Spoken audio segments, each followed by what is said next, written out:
Welcome back, ladies and gentlemen. We are going to be looking at the very final piece of the graphing conversions, the area graphs. Some of you have already figured this out on your own, some of you have had me explain it in class, and some of you are going to discover that it's not actually that bad.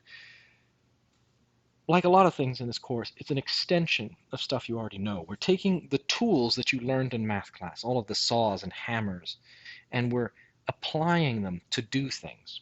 So it's like in math class you learn how to cut boards in half and how to hammer nails into those boards, but in physics class you learn how to assemble those boards and hammer those nails to make a table.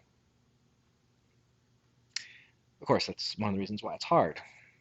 You gotta make a table at the end. Anyway, enough analogies. We're dealing with graphing conversion. We're going to be converting a position, not a position, a velocity graph into a position graph. Okay, so we're going to go from velocity to position. And this is a major change compared to what we've already been dealing with. What we'll see, if you sort of check the notes, it roughly breaks it down, is that many of the steps are the same, right? We still cut the graph, we still calculate some numbers, we still plot those numbers, we still connect them with the appropriate shapes, and then we are, of course, are done. There's just two things that are different. Well, okay, three things that are different. Thing number one, we're going to calculate area, not slope. Okay, we already know how to do that. We've been doing that for a while now. Thing number two, the shapes that we're going to expect to see are going to be different compared to what we've been doing up until now, because it turns out that going from using slope calculations is like you're going forward, whereas doing area calculations is like you're coming backwards. I'll show you what I mean by that in just a second. And three, the numbers that we calculate are going to need one extra step to be able to put them on the graph. All right, but let's get through this here, right? First things first, as I said, we're going to be calculating the area. So I'm going to set up a graph here, and we're going to use this example. It's an example from your notes that you can see, of course, in the drive. So there we go. We've got our y-axis. We got our x-axis, and we're going to work with a very quintessential, very standard graph for velocity. So we're going to go up to +5, and we're going to come down to -5. And I'm going to break it up into 5-second intervals. How far did I take it? I took it to 30. All right, I need a little bit longer to 30. The graph we're dealing with is a velocity graph, so of course I will put it in blue. This is not mandatory, obviously. Most of the graphs you guys are dealing with are in black because they're all black and white. But I try to keep a consistent color so that way you guys can more easily identify visually what's going on. And if you want to do that in your notes or in your practice, go right ahead. I'm not going to stop you. I've had students pull out the color pencils, and no one's pulled out crayons yet, now that I think about it, but I'm not going to stop you if you decide you want to give it a go. Maybe you have a younger sibling who's got some crayons you can pull out, make this all fancy looking. Seems somewhat unlikely, but hey, you never know. People can do some strange things at times. Okay, so this is our very, very standard velocity graph. This is, in many cases, the example that I will go to whenever I want to start explaining this, because it's got pretty much everything in it. You've got flat sections, you've got slope sections, you got lots of stuff. So, like usual, we're going to start off by cutting up the graph. And when we cut up the graph, there are the three criteria. And now those three criteria are very important. Cross the axis, change of sign, change of shape. I keep wanting to say change of slope. It means the same thing, but you know. So this is a slope to a flat. That is clearly where I cut, crossing the axis, I cut on the axis, and of course at the origin. So there we go. There are the different sections. We're going to number them 1, 2, 3, 4, 5, and 6. Ta-da! We have cut up the graph. Nothing surprising so far. I mean, realistically, if this graph had been in green and I had done this the same way, you would have been like, okay, so far it's the same thing, Mr. C. Now's the difference, because now when we calculate with area. When we're calculating with area, we take each of those sections and we figure out what type of shape it is. Now, okay, I guess technically this graph is missing one of the shapes for areas. We'll put a little aside in just a second. So the first area is, of course, the area of a triangle. So the base, in this case, is 5, and the height is 5 because I decided to be lazy when I made this. Don't at me. So we're going to get 5 times 5 is 25. Half of 25 is going to be 12 and a half meters, not meters per second, just good old meters. Positive. Now, because I made this a simple example, because it's, for your notes, the same number is going to come up for section 3, because, of course, I made these triangles basically the same size. So I know this one here is going to be plus 12.5 meters as well. Reminder, it's positive 12.5 meters because it is going up. Yes, I know the slope is negative, but the slope has nothing to do with the area. The area only cares about the direction or what side of the axis I'm on. I'm on the top, so I'm positive. I'm on the bottom, so I'm negative. I know it can get confusing because there are so many things that you have to keep track of, like is it a slope, is it an area, which part of the graph do I need to care about? That's part of the challenge of learning how to work with graphs. Graphs are very powerful tools, but there's a lot to them, like any powerful tool, so you need to know what you're doing. 2, we got to solve for 2 in here. That's going to be the area of a square. And that will be, conveniently, 5 times 5, because again, I made this very simple on myself and on you to make this easier. Sections 4, 5, and 6 are negative, but I used all the same numbers. So these guys are going to be negative 12.5, negative 25, and negative 12.5. I'm not going to bother writing out the equations because they're the same equations. The only difference is that the height is no longer positive, it is now negative. Okay, so there we go. We have our numbers. So far, everything is pretty much the same as normal. We've broken up the graph, we calculated the various things we needed to calculate, and we called it a day. Oh, reminder, when you are finding the area under the curve, and it is under the axis, we are asking you to find this area, right? This is the area under the curve for each of those sections. It doesn't mean this part down here. We call it area under the curve because most graphs are positive most of the time. It's only in physics, well, it's not only physics, but it's in physics often that we end up with graphs that are very different. All right, so we have our areas calculated, we have our numbers. Now, under normal circumstances, what would happen now is that you guys would immediately draw a new graph and you would start scribbling out your numbers. You would start plotting all of those points all across the graph. That doesn't work here. And why that doesn't work is subtle. Usually students don't catch on to this right away. Remember, these area calculations work because I'm taking this equation, V equals delta D over delta T. This is, of course, the definition of velocity. And I'm moving the T to the other side, so it becomes delta T over here. And this delta T gets moved over with algebra. Why is that critical? Well, the reason why I can use area for this is because base times height is T times V. But that means that the answer I'm getting is displacement, delta D. This is critical because when I make my graph, right, when I make my graph that I'm going to be designing over here, oh, I need black for the axes. When I make my graph over here, I am not going to make a graph with delta D, right? The x-axis will be time, just like normal. But the y-axis isn't going to be delta D.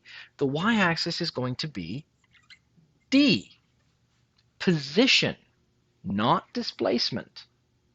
This is what always throws people because they're like, okay, I did the math, now I just put that on the graph because that's what I did last time. Nah, close, but nah. Because delta D isn't what we're graphing. We're not graphing our change in position, we're graphing our position. I don't want to know that you walked 10 meters from your desk to your locker. I want to know, where's your locker? Is it over there? Is it over there? I don't need to know how far apart it is from where you started. I need to know how far it is from me, or whatever my reference point is. So what does this mean for the purposes of how we have to build this graph? It means that we get our first extra step. We've got our times, and based on the math we just did, we've got our delta Ds. But in order for us to graph this, we need position. So there is a third column to our graph. The times here are going to be very simple. There's 0, 5, 10, 15, 20, 25, 30. Those are the sections that I cut this into. The delta Ds are also going to be very simple. We got plus 12.5 plus, oops, I put the 12.5 in the wrong spot. We started off with no displacement, then we get plus 12.5 plus 25 plus 12.5 minus 12.5 minus 25 minus 12.5. So often when they start off, students will just take this and they'll just plot it on there and call it a day. Won't work because we need to find the position. And how do we do that? We do that by reminding ourselves what the displacement actually is. Displacement equals df minus di. Position. Displacement is the change in position. So what was my initial position? Y. In this particular example, it's 0. So if I start at 0 and my displacement, my change is plus 12.5, what's my final position? Plus 12.5. I start here, I walk 12.5 steps, I end up here. There you go. That's where I am. That's the point that I'm going to put on the graph. Now I can hear you say, Mr. C, that was the point you had already. It's right there, 12.5. Yes, but look what happens next. Because I'm here at 12.5. Then what's going to happen? I'm going to move plus 25. Well, generally speaking, when you're, for example, doing a race, you don't move from 0 to here and then go back to where you started and move again. No, that's not how it works. What you do is you moved once from here to here, and then you move again, plus 25 from here going forward. So I end up way off screen. That is the big difference. And the reason is simply because of this equation. If I'm looking for df, I move di to the other side. And what I see is I'm going to be constantly, I'm going to be constantly adding the previous number to my change to get my final number. So what this is going to look like is that you're going to get plus 12.5, and then you add 25 to that. So you're going to get plus 37.5. Then you add 12.5 again. You get up to plus 50. Now at this point, it becomes negative. So what happens? You start subtracting, right? I went all the way to here, then I went all the way here, way off screen. Oh, not off screen enough. Off screen. Then I went further off screen, right? All the way to plus 50. Well, then I start coming back.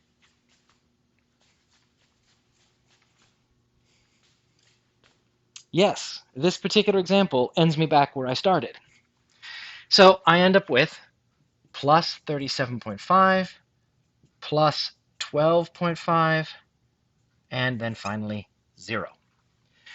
This particular example puts us back at 0 because I made the top and the bottom symmetric. So I go out 50 and then I come back 50. That's basically what's happening.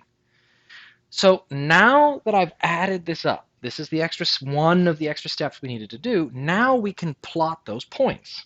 So I take a look at this and I go, all right, 5, 10, 15's a little too close, 15, 20, 25, 30. Maximum height is 50, so 5, 10, 15, 20, 25, 30, 35, Oh, might not have enough room. 40, 45. I don't have enough room. 50's way at the top. Literally off the board. Well, we're going to work with it. I don't want to have to redraw it. You'll notice, though, this is key. We've seen this before. The two graphs have very different numbers. The biggest possible number here was plus 5. This graph, it's 50. And heck, there's not even a negative part. Look, no negatives. Why? Because we never got across the axis. We never got that way. We started here, and I kept walking that way until finally I came back, and now I've run out of movement. I'm done. I'm here. This is my spot. I'm stuck. My overall displacement was 0. Individually, at certain stages of this graph here, I had a displacement. Right? That's what these black numbers are, right there. And that displacement gave me a final position. All right, so let's plot this out. At 0, we're at 0. Shocking. At 5, we're at plus 12. So about 12 and a half, so we'll say about there. Then at 10, we're at plus 37, which is, I know, kind of weird. So we're basically up there. And then at this, we're at 50, so way up at the top. Does that even resolve on the screen? Oh, not really. You'll have to trust me, it's up there. 20, we come back down to 37, so we're there. 25, we're here, and then 30, we're there. Okay, so we've got our, oh yeah, you can barely see it. It's like right there. So we've got our dots. Now we have to connect them with our lines. And this is the second change. You're like, no, why more changes, Mr. C? Why can't everything be easy? Something I already know how to do. Well, you do already know how to do it. Mostly. There was a pattern, we said. We said the pattern is curve becomes slope, becomes flat, becomes 0. That was the pattern. And in this pattern, I said, if you go like this, and like this, and like this, that's what we've been doing up until now when we calculate slope. We're not calculating slope anymore now, are we? What are we calculating? We're calculating area. And area goes this way.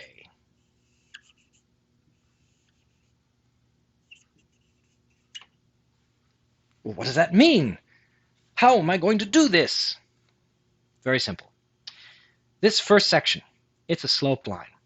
So if I was calculating slope, I would say that I go from here to there because I would follow the red line. But I'm not doing slope, I'm doing area. So instead, I start here and I follow the blue line to there. A sloped line on a velocity graph tells me there's an acceleration. So when I draw a position graph, I know I have to have acceleration. And acceleration on a position graph is a curved line.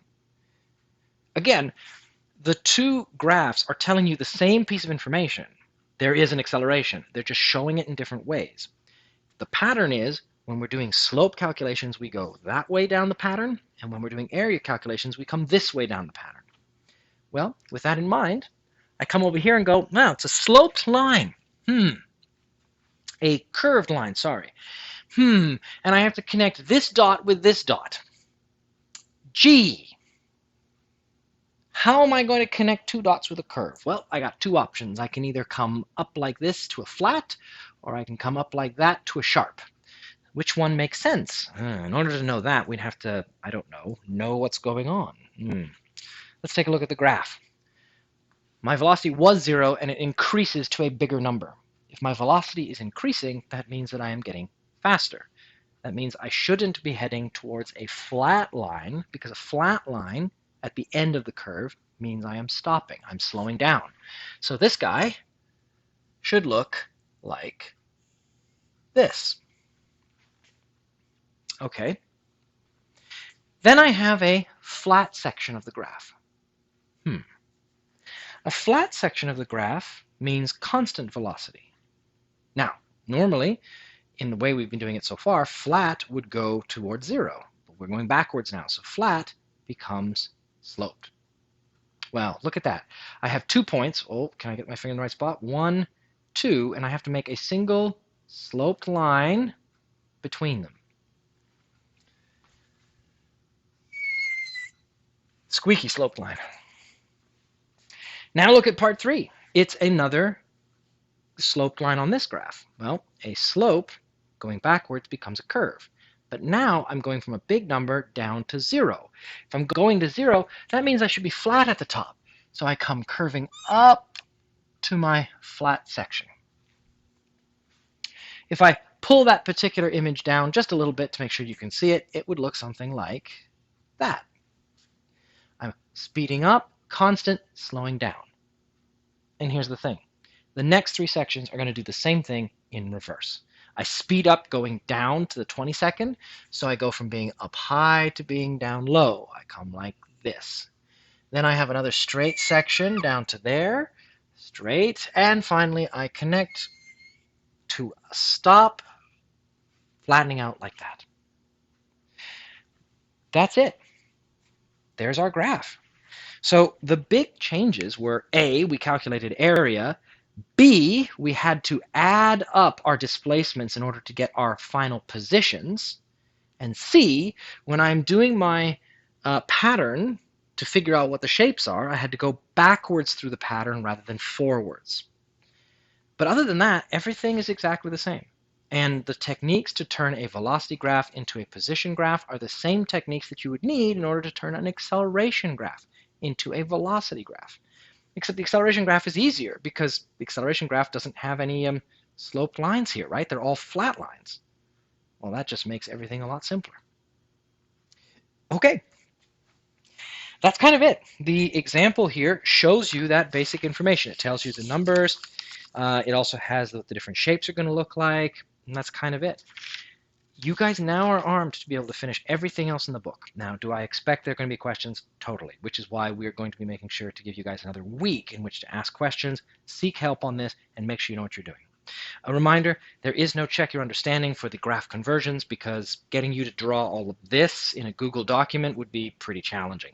So instead, what I am going to do is I'm going to give you something to do in class. I will give you a graph of some form. I will choose one, and I will say, turn this into another type of graph, maybe even 2, because we did learn 2 now. 2 ways. You can go forward or you can go backward. And that's it. Once we're done that, we're basically done the unit. So the rest of next week will be spent practicing all of this stuff and mastering our abilities. And yeah, with that, I will see you guys next time.